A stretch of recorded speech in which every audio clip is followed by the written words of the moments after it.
दिव्यांग है या पति पत्नी है या कोई विशेष परिस्थिति है में उनको असहज महसूस कर रहे हैं तो वो अपना पोर्टल पर अपना पिटिशन अपलोड कर दें। तो ऐसा नहीं है कि किसी का हम लोग कटौती करते हैं, उसमें जो हम लोगों का पोर्टल है उसमें कभी कभी ऑफलाइन या और अन्य कारणों से परेशानियां होती हैं। टेक्नोलॉजी का हम लोग जितना अच्छा इस्तेमाल कर सकें ताकि पारदर्शिता आ सके और एक डिसिप्लिन के तहत पढ़ाई हो सके। नमस्कार, मैं करिश्मा सिंह और आप देख रहे हैं सीधो न्यूज। शिक्षकों की ट्रांसफर पोस्टिंग को लेकर बिहार के शिक्षा मंत्री सुनील कुमार ने कहा कि शिक्षा विभाग के करीब करीब जो पॉलिसी है इस पर हम लोगों ने काफी उदारता से इस बात का निर्णय लिया है कि जो महिलाएं हैं या जो पति पत्नी है या फिर कुछ विशेष परिस्थिति है तो वह अपना पोर्टल पर पिटीशन अपलोड कर दे। अगर पोर्टल पर दिक्कत होती है तो फिजिकल पिटीशन भी विभाग को दे सकते हैं।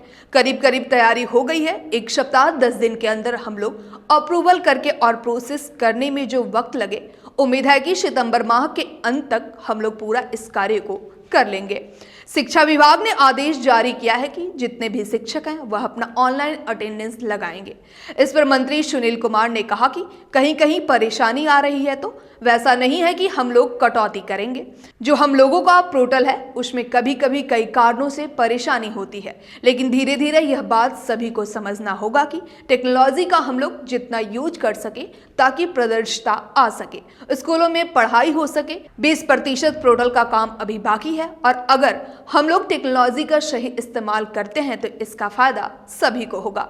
वहीं पटना के नासरीगंज घाट पर एक शिक्षक की मौत हो जाती है, जिसके बाद कई शिक्षकों ने मांग किया कि हमें सुरक्षा मुहैया कराई जाए। इस पर मंत्री सुनील कुमार ने कहा कि हम लोगों ने सभी जिला अधिकारी को निर्देशित किया है और वह सक्षम भी है।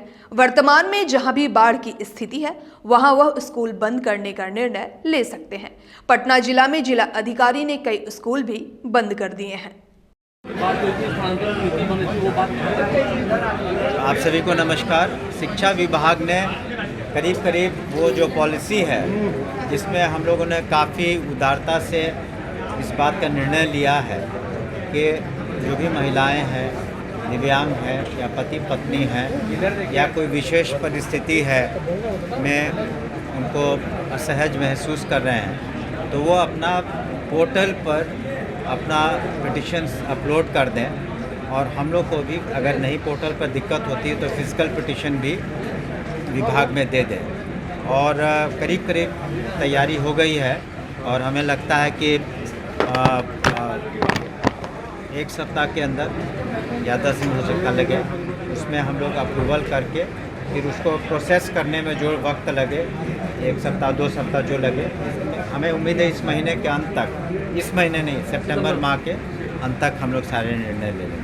सर, शिक्षा विभाग ने आदेश जारी किया है कि जितने भी शिक्षक हैं वो ऑनलाइन अटेंडेंस लगाएंगे। इसका कई शिक्षक सर और शिक्षक विरोध भी कर रहे हैं कि वहाँ पर नेटवर्क प्रॉब्लम हो रहा है। करीब करीब ये कभी कहीं परेशानी आ रही है तो ऐसा नहीं है कि किसी का हम लोग कटौती करते हैं, उसमें जो हम लोगों का पोर्टल है तो उसमें कभी कभी ऑफलाइन या और अन्य कारणों से परेशानियां होती हैं। लेकिन देखिए अब धीरे धीरे सभी को ये बात को समझना चाहिए कि टेक्नोलॉजी का हम लोग जितना अच्छा इस्तेमाल कर सकें ताकि पारदर्शिता आ सके और एक डिसिप्लिन के तहत पढ़ाई हो सके।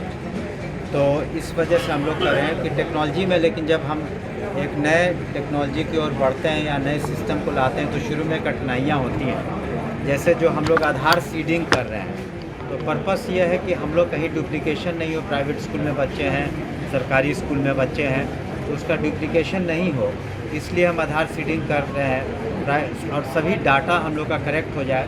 तो काफ़ी हद तक हम लोग उसमें सक्सीड कर गए हैं, लेकिन अभी भी 20% करीब काम बाकी है। तो टेक्नोलॉजी का अगर हम इस्तेमाल सही तरीके से करते हैं तो उसका फ़ायदा सभी को होगा, शिक्षा विभाग को होगा, शिक्षकों को होगा, स्टूडेंट्स को होगा, पेरेंट्स को होगा। इस वजह से हम लोग प्रयासरत हैं। सर, पटना के नासरीगंज घाट पर एक शिक्षक की नाव से गिरने से मौत हो गई थी, जिसके बाद कई शिक्षक अपनी सुरक्षा की मांग भी कर रहे हैं कि कई इलाकों में बाढ़ की स्थिति है, हमारे लिए सरकार को सुरक्षा मुहैया करानी चाहिए। देखिए, हम लोगों ने सभी जिलाधिकारी को निर्देशित किया है कि वो सक्षम भी हैं और अपने जहाँ जो वर्तमान में अगर कहीं बाढ़ की स्थिति है या पानी भर गया तो वो स्कूल बंद करने का निर्णय ले सकते हैं। आपने खुद भी देखा होगा कि पटना ज़िले में पटना के डिस्ट्रिक्ट मजिस्ट्रेट ने कुछ इलाके में स्कूल बंद कर दिए हैं।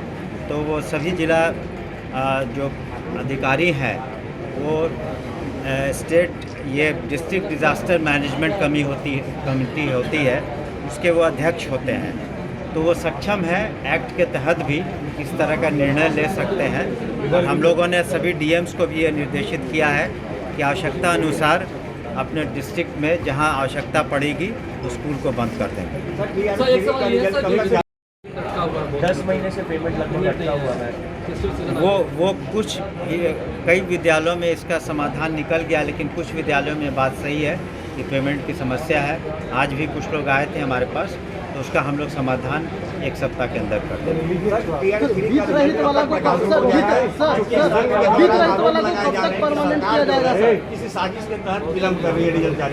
देखिए, जो परीक्षा हुई है, हम लोगों ने भी जो परीक्षा कंडक्ट कराया गया है उनसे भी अनुरोध किया है। डिपार्टमेंट परीक्षा नहीं कमीशन कराता, तो उसमें जो परीक्षा की गई है हमें उम्मीद है कि हमें आश्वासन दिया गया कि बहुत जल्दी रिज़ल्ट आ जाएगा। अब तक लिए आपने जो पूर्व में भी जो परीक्षाएं हुई हैं उसका भी आप उल्लेख कर सकते हैं कि उसमें कहीं भी किसी तरह की गड़बड़ी नहीं है और ना ही किसी तरह का आरोप लगे हैं। तो ये तो आरोप लगाना कि वहाँ गड़बड़ी हो रही है, मेरे ख्याल से बेबुनियाद बातें हैं। और हम लोगों ने भी अनुरोध किया है कि जल्द से जल्द उसको प्रकाशन कर दें ताकि वो लोग आ सकें। वित्त रहित वाला को कब तक परमानेंट किया जाएगा या वित्त रहित कॉलेज ऐसे ही रहेगा? बहुत सारे लोग को जिन्हें वित्त रहित है और जो क्वालिफाई करते हैं सहायता के लिए, सरकारी सहायता के लिए, उसको जो मेरिट में आए हैं जांच के बाद सही उसको हम लोग अनुदान देंगे।